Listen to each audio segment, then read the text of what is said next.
All right. Hello, everybody, and welcome to the August 13th, 2024 iteration of the Kubernetes SIG-Windows community meeting. As always, these meetings are recorded and uploaded to YouTube, so be sure to adhere to the CNCF Code of Conduct. For anybody who's new here, that pretty much boils down to just be nice and respectful to everybody. All right, and with that, we'll get started. For announcements, I think, James, the release actually went out today, earlier this morning. I saw a release announcement. So yeah, for everybody who's new, the Kubernetes 131 release day is today. At least the bits and everything were released. I think there may be a different there's possibly there's a different time when the website gets updated and everything.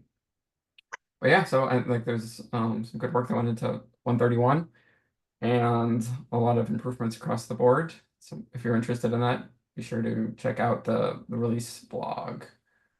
I'll try and add a link to that after this. That usually does a good job of like highlighting all of the improvements that all the different SIGs are put into the release. Does anybody else have anything they'd like to announce? Yeah, it's tagged, so Yep. Yeah. it's out there. Let me see if it's is that on Kates.io yet? I don't know. Yeah, I do see a release blog here. So yep, I'll drop that in the notes. Looks like we at least, yeah. So yeah, lots of stuff to go over. So yeah, if you have time, please go take a look at that. Okay, next, we usually give some space if there's any new contributors who would like to introduce themselves. Just say hi or ask questions. I guess, yeah, so if there's anybody who's interested in that, feel free to raise your hand or add a comment in the chat and we can say hi. If not, no pressure.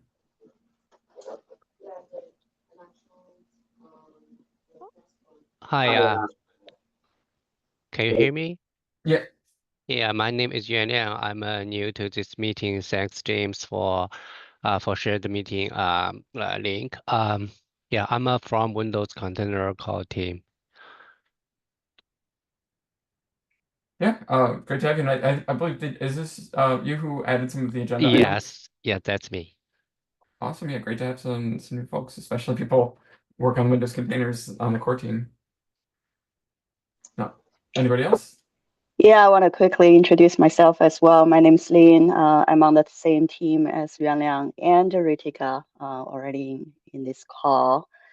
So my team will be started working in this space. So Yuan Liang has brought in some potential new proposals here. We'll discuss in the next few minutes. But also first time be here. And looking forward to coordinate with folks in this core. Awesome. Great to have you. Yep. Anybody else? If not, I guess we can go into the agenda. Yeah, thanks so. Yeah, so I see there's some discussions about support of graceful node shutdown. Yeah, I guess we could just get into it. So I guess, do you want to start the conversation or do you want some background on the enhancement here? However you guys want to proceed. You all.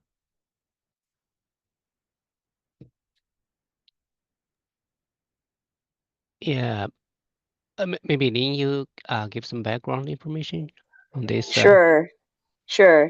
Yeah, so as you guys might already seen from this link, that the node graceful shutdown work has already been completed and merged about 4 years ago. I think the PR that I was seeing is on 2020.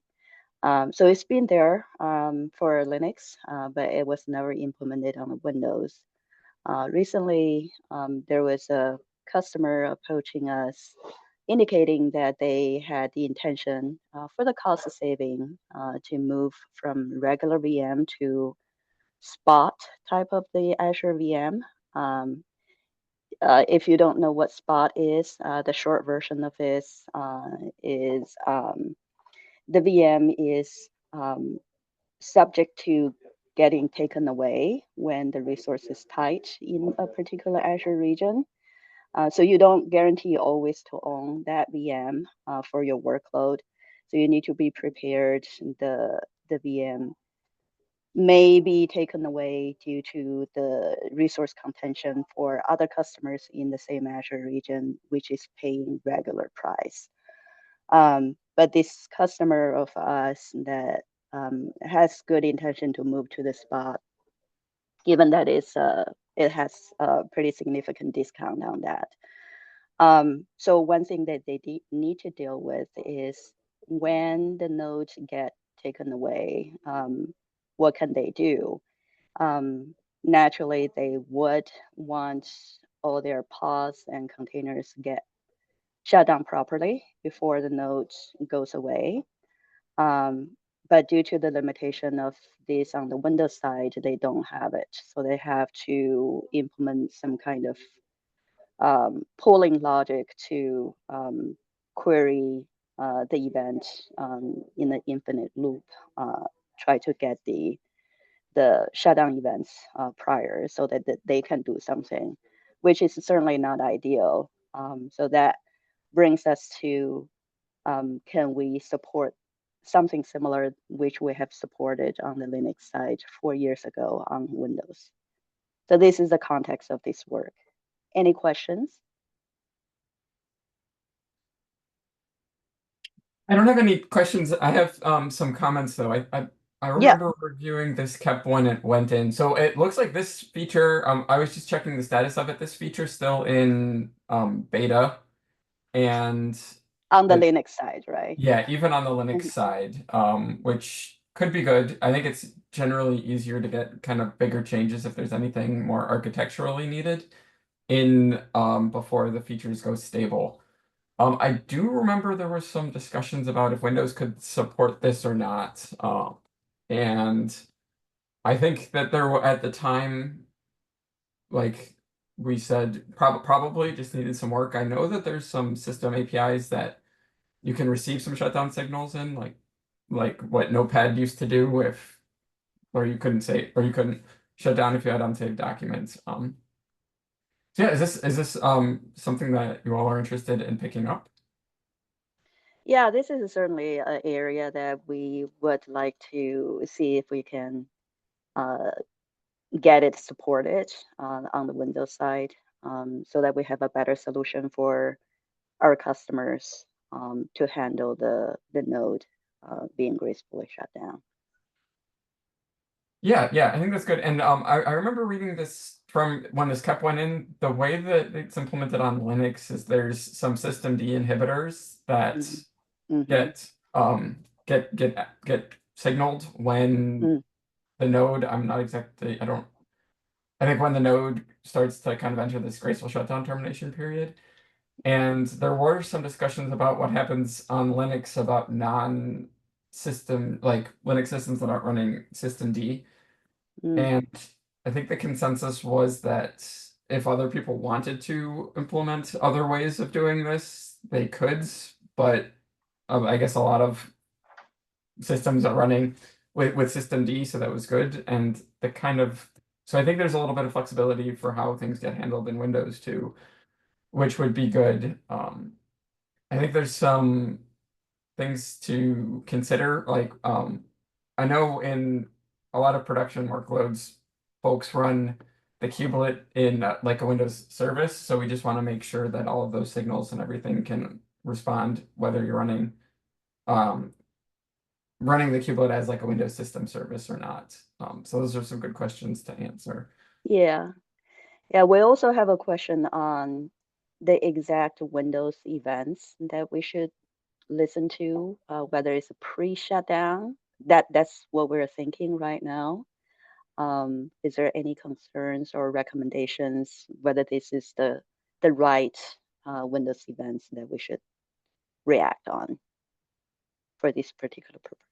Yeah, usually how this works is it's up to the kind of the whoever is picking up the work to kind of do some Mm, investigations yeah. and the form in the form of these KEPs Mm, and kind of come up with some recommendations and then bring those recommendations to the community as a for some discussions and right. then start the implementation.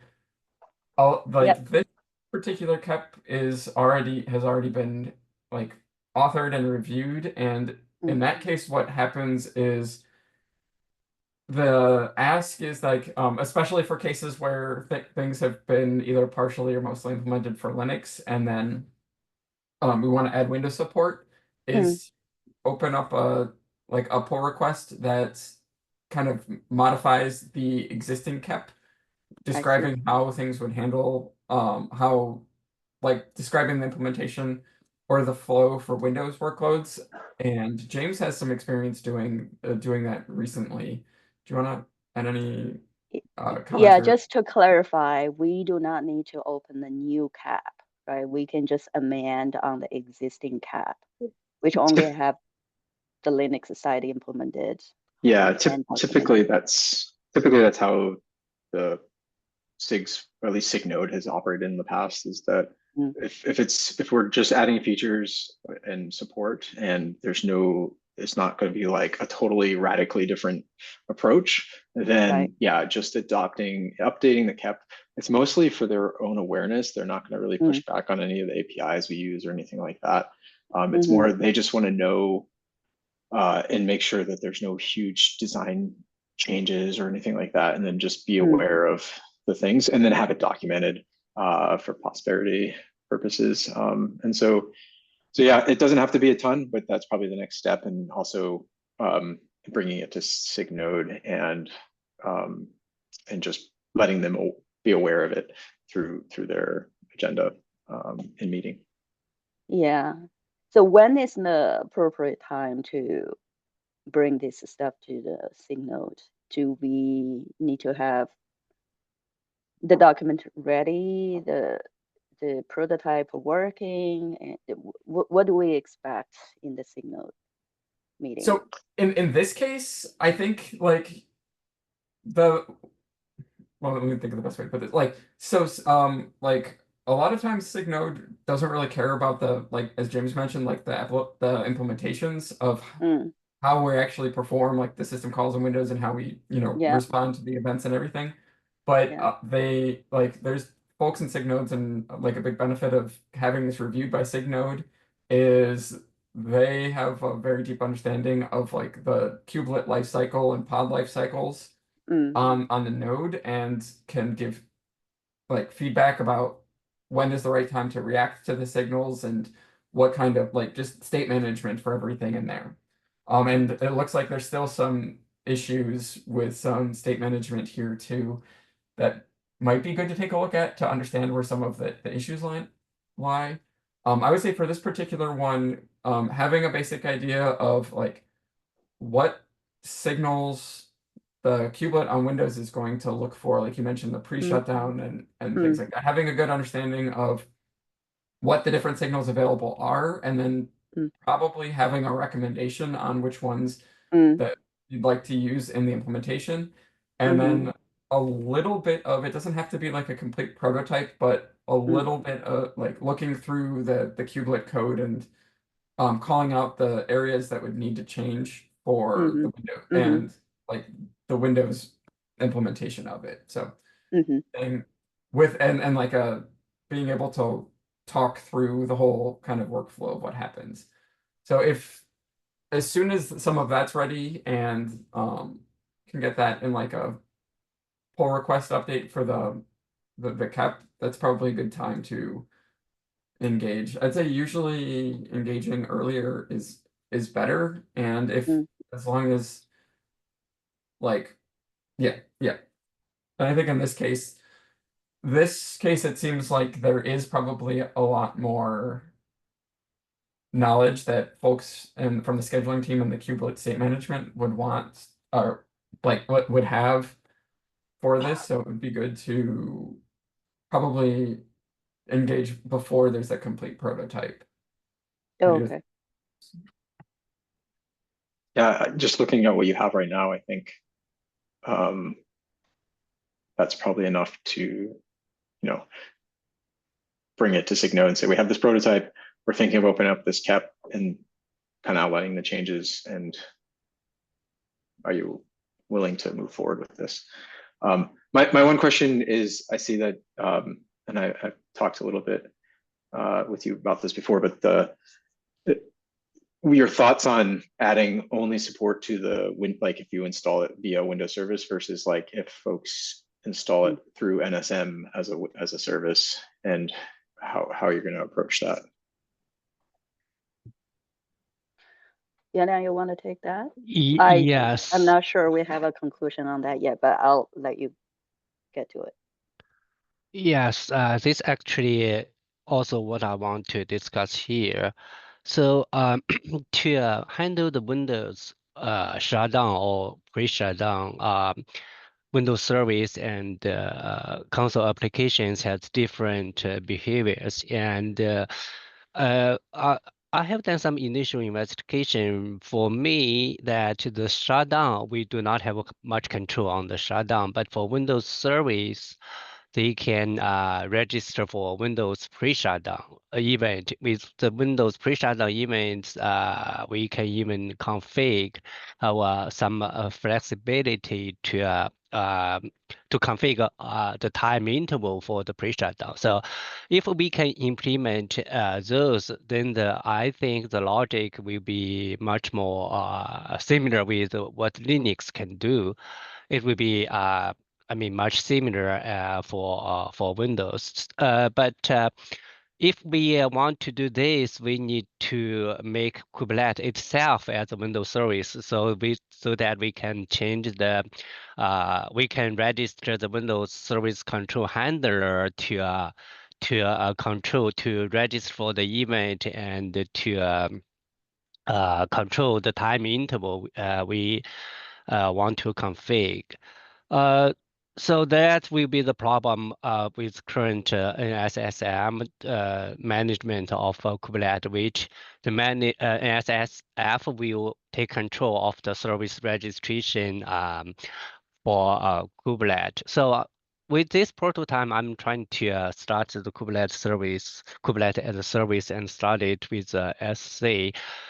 But I mean, I'm able to set up the Kubernetes itself as a service, but right now the logging part is another issue for me on Windows. So it will not be a simple change. I mean, we may probably will need to also make changes to the logging part as well if we want to start the Kubernetes itself as a service. So for me, it looks to me right now that in order to implement this feature, we will need to make Kubernetes itself as a Windows service.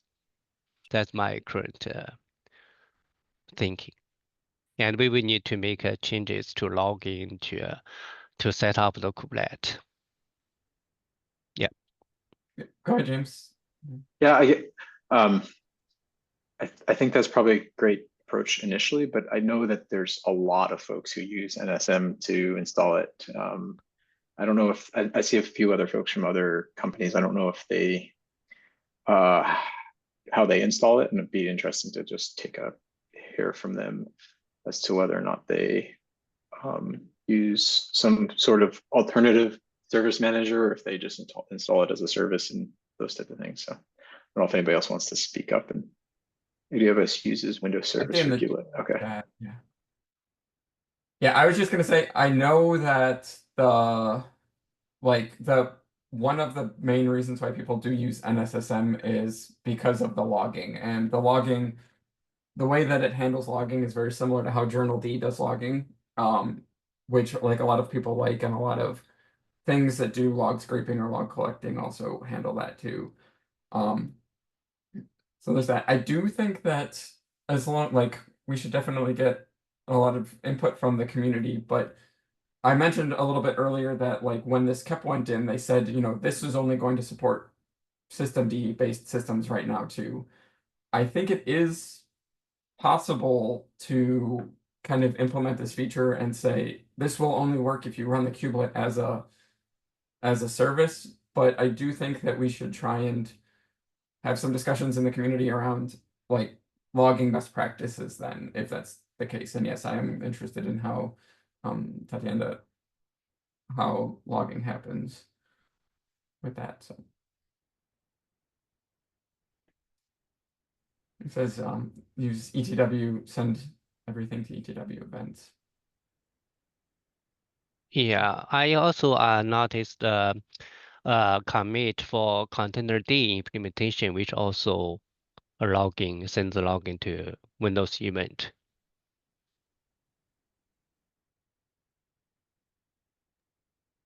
Tatiana, do you have something? I don't know how much you can share, but do you have something custom? Because I don't think Kubelet does that like natively. Yeah, Container D does have the ability to do it natively, but I don't know that Kubelet does. This Klog actually. I'll have to verify the details, but it doesn't have it natively. That's correct.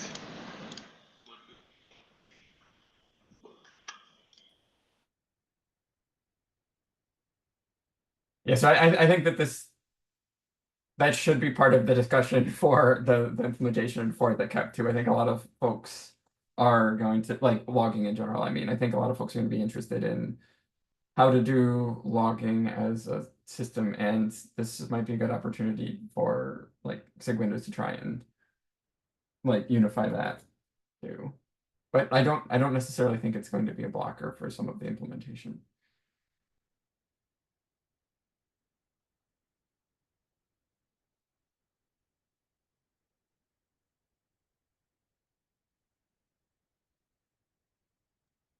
All right, so do you have enough for the next steps or other further questions, or does anybody else from the community have questions? I think I'm good. Yeah, I will. Yeah. Yeah, I think a couple of questions to answer is the next steps are one, like figure out if there's a way to get this to work with NSSM, because we do have a lot of folks that use NSSM with that. And it's like I said, it's okay if it's not possible, but have that answered. Like I think that's a question folks are gonna want to ask. And then if not, or even I guess regardless of whether we can support it with NSSM, maybe we can start to think about logging when running this as a native Windows service, and if we want to like what the different options are there.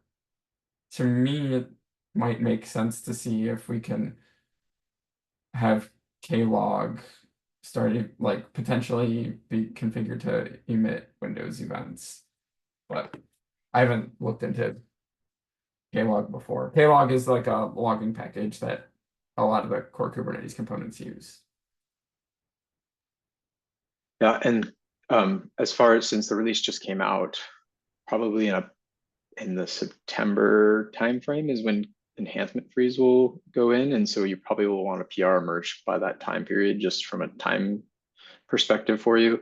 So going to SIG node probably not, maybe not this week, but maybe next week or the week after that, and giving them the heads up and getting the PR open is probably a good timeline, since the KEP freeze. We don't have dates for that yet, but will be coming probably sometime in late September, early October.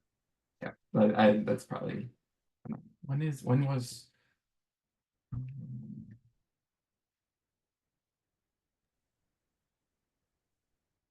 I'm just checking when enhancement freeze for the last like fall one was. Does anybody else have anything else they want to discuss? I didn't see if anything else got added to the agenda. Is it 128? Was this the fall one? No. 129. Yeah, so the last year, the third Kubernetes release started September 4th, and enhancement freeze was on October 6th. So enhancement freeze is when basically if there's work that's going in for an enhancement, so the release team likes to track that, and the first process is, or first part of that process is getting the KEP kind of signed off by everybody and the updates checked in, and that generally needs to happen before enhancement freeze. But there is an exception process for that, but generally easier to kind of have all those discussions wrapped up and the changes merged by enhancement freeze.